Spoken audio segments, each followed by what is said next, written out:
हाय पिला माने मु सुश्री शिक्षा शास्त्री चैनल को तुमको स्वागत। आशा करी तुम मैंने भल थी। तो फर्स्ट कही दूसरी यहाँ जिते मु पीडीएफटा बनई से टाइपिंग कला बेले काव्य वार्डटा जिते आड़े भी फर्स्ट टू एंड जाए लिखाई तार आकारटा स्किप हो जाए। तुम मैंने टी करेक्ट करके पढ़ ठीक अच्छे। तो आम प्लस थ्री पिला प्राय सब सब्जेक्ट गुड़ाक आलोचना कर सारूँ। कोर 1 कोर 2 सब टॉपिक आम तांकर सबू टॉपिक गुड़ा कोर 1 कोर 2 आम प्राय डिस्कसन कर सारीचु। सबू टॉपिक रो एग्जाम रिलेटेड क्वेश्चंस आलोचना करना प्राय बट लॉन्ग क्वेश्चन सबू टॉपिक रे आम आलोचना कर सारीचु। प्रत्येक लॉन्ग क्वेश्चन पीडीएफ मु शेयर करिछि, जाके देखिदबो बहुत हेल्पफुल रहिबो। काहेकि से पीडीएफ गुड़ारे मु बहुत सिंपल करके बुझेछि। एते माने बुक रे बहुत सारा कथा लिखा जाय थाए बट हमको क्वेश्चन रो आंसर दबा को हुए 2-3 पेज रे नु कि बट बुक तो गोटे गोटे सब्जेक्ट पाई गोटे गोटे बुक। तो आम मैंने कन्फ्यूज हो ना कि पिला माने मैंने कन्फ्यूज हो एते सारा पढ़ी कि कौन करबा, एते सारा पढ़ी कि हम तो बुझी पारुनु एते लिखा जाय जे एते कोन हमें क्वेश्चन आंसर लिखिबा। तो मु तुम मन को बुझिला भलिया किछटा पीडीएफ बनै कि शेयर करिछि, तुम मन को भलरे बुझेछि, सिंपल वर्ड रे बुझेछि, तुम माने बुझिला भलिया ठीक अछि। तो से काव्यर संज्ञा स्वरूप प्रकार भेदर गोटे लॉन्ग क्वेश्चन पीडीएफ मु शेयर करी जोटा प्राय 10,000 पाखापाखि पिला माने देखी जंती। तो देखिकी खुशी लगिला निहाती रूपे से वीडियोटा देखिदब। से वीडियो बहुत सुंदर भाव में बुझाई तुम मानक बहुत हेल्पफुल हम। से गोटे वीडियो देखी सारा पर तुम मानक मत लगुच आउ किसी काव्य संपर्क में जानिया को हबनी। बेसिक जिनस बहुत किसी लिखाई दया करके जाकि विजिट कर नब चैनल रे ठीक अच्छे। तो आज आम से काव्यर संज्ञा स्वरूप संपर्क में किछिटा जी exam related question important short question गुड़ाक आलोचना करवा। बाकी रहा पिला माने जार अन्य सब्जेक्ट उपर किसी डाउट रोचे जानवा चाहूँ बुझी पारुन पढ़ी मत निहाती कमेंट कर आम से टॉपिक रे वीडियो मु तुम मानी आनी जमी तुम बुझीपार ठीक अच्छे। आगक जा देख काव्यर संज्ञा स्वरूप प्रकार भेद। काव्यर संज्ञा कौन, काव्य कौन पिला माने काव्य कौन ना काव्य होची रस भाव और शब्दर सुंदर समन्वय को काव्य कहा जाए। काव्य कौन ना रस भाव और सुंदर शब्दर सुंदर समन्वय को काव्य कहा जाए। मुझे किसी एक्सप्लेन करूनी कहीं मु ऑलरेडी लॉन्ग क्वेश्चन एक्सप्लेन करिछि जोटा एते पिला देखी तुम मैंने प्लीज जाके देखीदब जदि शॉर्ट क्वेश्चन किसी डाउट रोथिबो सेठी देखिले तुम क्लियर हो जिवो बुझिला। मु खाली क्वेश्चन टा डिस्कशन करूछि। हाँ नेक्स्ट देख रस भाव और शब्दर सुंदर समन्वय को काव्य कहा जाए। नेक्स्ट काव्यर प्रधान लक्षण कौन, बहुत इंपोर्टेंट क्वेश्चन पिला माने एगुड़ा बहुत इंपोर्टेंट देखिला बेले स्क्रीनशॉट मारिकी रखिदब हैला। काव्यर प्रधान लक्षण कौन ना रसास्वादन हेउछि काव्यर प्रधान लक्षण। काव्यर मूल उद्देश्य कौन, काव्यर मूल उद्देश्य कौन ना पाठक को आनंद और रस देवा होछि काव्यर मूल उद्देश्य। काव्य केउ माध्यम रे प्रकाश करा जाए बा काव्य केउ माध्यम रे प्रकाश पाए, काव्य शब्द माध्यम रे प्रकाश पाए। बहुत इंपोर्टेंट क्वेश्चन गोटा पिला माने। रसात्मक काव्य काव्यम कहले किए किए कहिथिले रसात्मक वाक्यं काव्यम। एटा मोस्ट इंपोर्टेंट, एटा एग्जाम रे 1000 थर आसिलानी। रसात्मक वाक्यम काव्यम ताको किए कहिथिले कोटेशन टा किए देथिले संस्कृत रे किए देथिले ना आचार्य विश्वनाथ देथिले। एटा को कि रसात्मक वाक्यम काव्यम रसपूर्ण वाक्य हेउछि काव्यर कौन काव्य। रसात्मक वाक्यम काव्यम अर्थात जो वाक्य रे रस रही थाए रसपूर्ण वाक्य हेउछि काव्यर पदवाच्य बुझिला तार अर्थ। काव्यर स्वरूप यार देख नेक्स्ट काव्यर स्वरूप रे कौन से क्वेश्चन आसुची ना काव्यर स्वरूप कौन, काव्यर स्वरूप कौन ना काव्य भाव प्रधान और रसमय हुए, काव्य भाव प्रधान और रसमय हुए। काव्य केउ जुक्ति प्रधान, काव्य केउ जुक्ति प्रधान, काव्य भाव प्रधान। काव्य रे केउ तत्व अत्यावश्यक, काव्य रे केउ तत्व बहुत आवश्यक बहुत इंपोर्टेंट कोटा ना रस तत्व। काव्यर अर्थ होची रस, जोठी रस अच्छे सेठी काव्य अच्छे, जोठी रस ना सेटा काव्य पदवाच्य केबे नुह। तो काव्यर मुख्य अंश अत्यावश्यक अंश होची तत्व होची रस तत्व हैला। तापर देख काव्य अलंकार भूमिका कौन? काव्य अलंकार भूमिका कौन? काव्य को सुंदर और आकर्षणीय करे किए ना अलंकार। गोटे स्त्री को गोटे नारी को जितेबाला सी अलंकार विहीन थाए सी केमिति देखा जाए।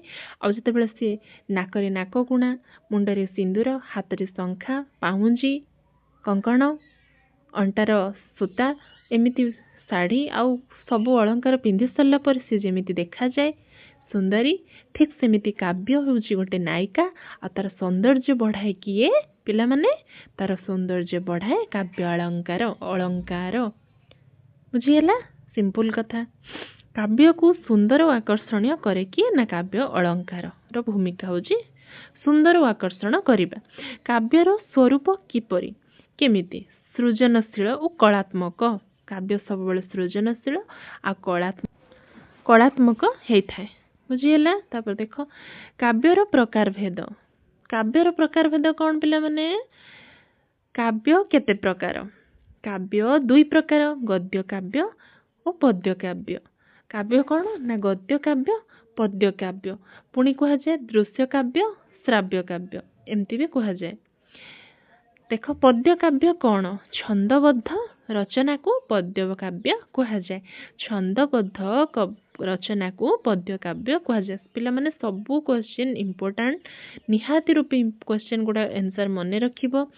क्वेश्चन +3 रे जति कि आसु न आसु तमर जो माने निहाती तो पीजी करिवो, पीजी रे निहाती आसीबो, पीजी रे जहा आसीबो आसीबो, यूजीसी नेट रे ई सब क्वेश्चन आसुची ही आसुची। तो तम माने एबेठु प्रिपेयर पई क्वेश्चन को मन रख बहुत इंपोर्टेंट स्क्रीनशॉट ने कि रखि दिबो। नोट खाता गोटे करिवो, से नोट खाता रे तम माने एको गोटे गोटे काव्य रे एतिकी लॉन्ग शॉर्ट क्वेश्चन पाइली, कविता रे एतिकी शॉर्ट क्वेश्चन, गद्य रे एतिकी शॉर्ट क्वेश्चन, समालोचना रे एतिकी शॉर्ट क्वेश्चन करिकि रखिबो ताकू पढ़िबो।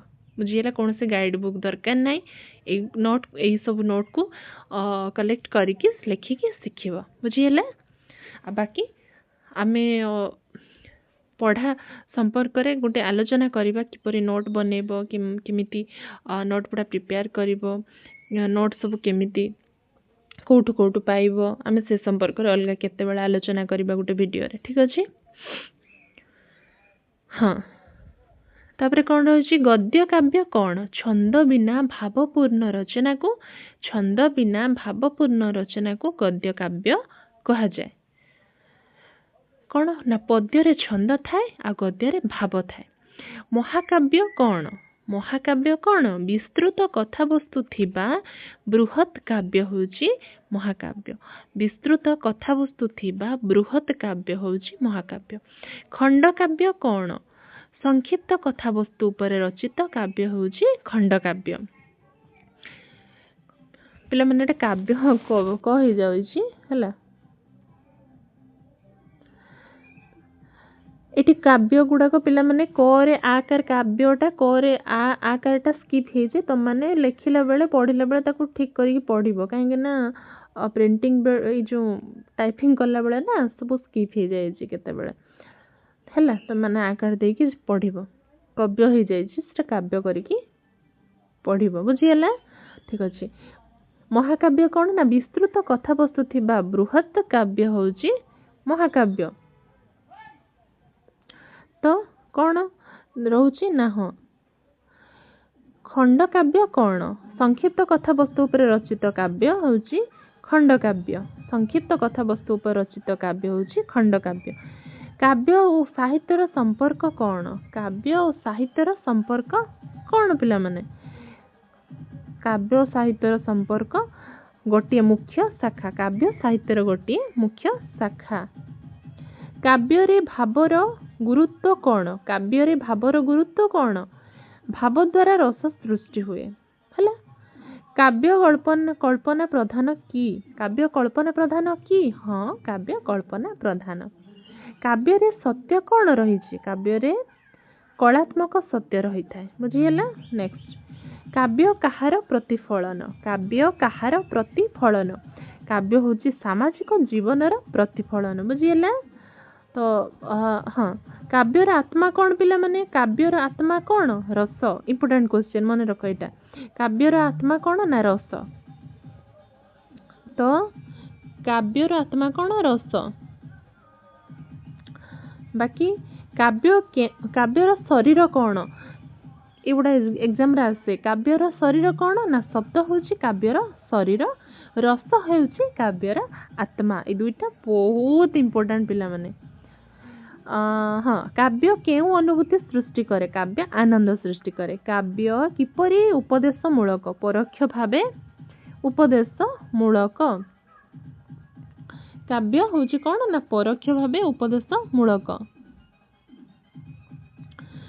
तो काव्य रे कहार प्रतिभा प्रकाश पाए काव्य रे कविर प्रतिभा प्रकाश पाए जी काव्य रचना करंती तांकर तो काव्य कला की हाँ यह एक सूक्ष्म कला काव्य होची एक सूक्ष्म कला काव्य रसहीन होई पारे कि नहीं काव्य रसहीन होई पारे नहीं कने काव्य रस को नहीं कि काव्य रचना ना काव्य रस होची काव्यर आत्मा ना तो बिना आत्मा रे केमती काव्य रचना होई परिबो बुझिला काव्य काव्यर लक्ष्य पाठक किपरि हेबा दरकार काव्यर लक्ष्य पाठक सहृदय पाठक हेथिबा दरकार काव्य काव्य केउ भाषा लिखा जाई पारे जे कौनसी भाषा काव्य लिखा जाई पारे काव्य जीवन सह किपरि संपृक्त जीवनर भाव को प्रकाश करे काव्य बुझिला पिला माने आशा करे वीडियोटा भल लागिथिबो तुमको तुम माने किछटा नॉलेज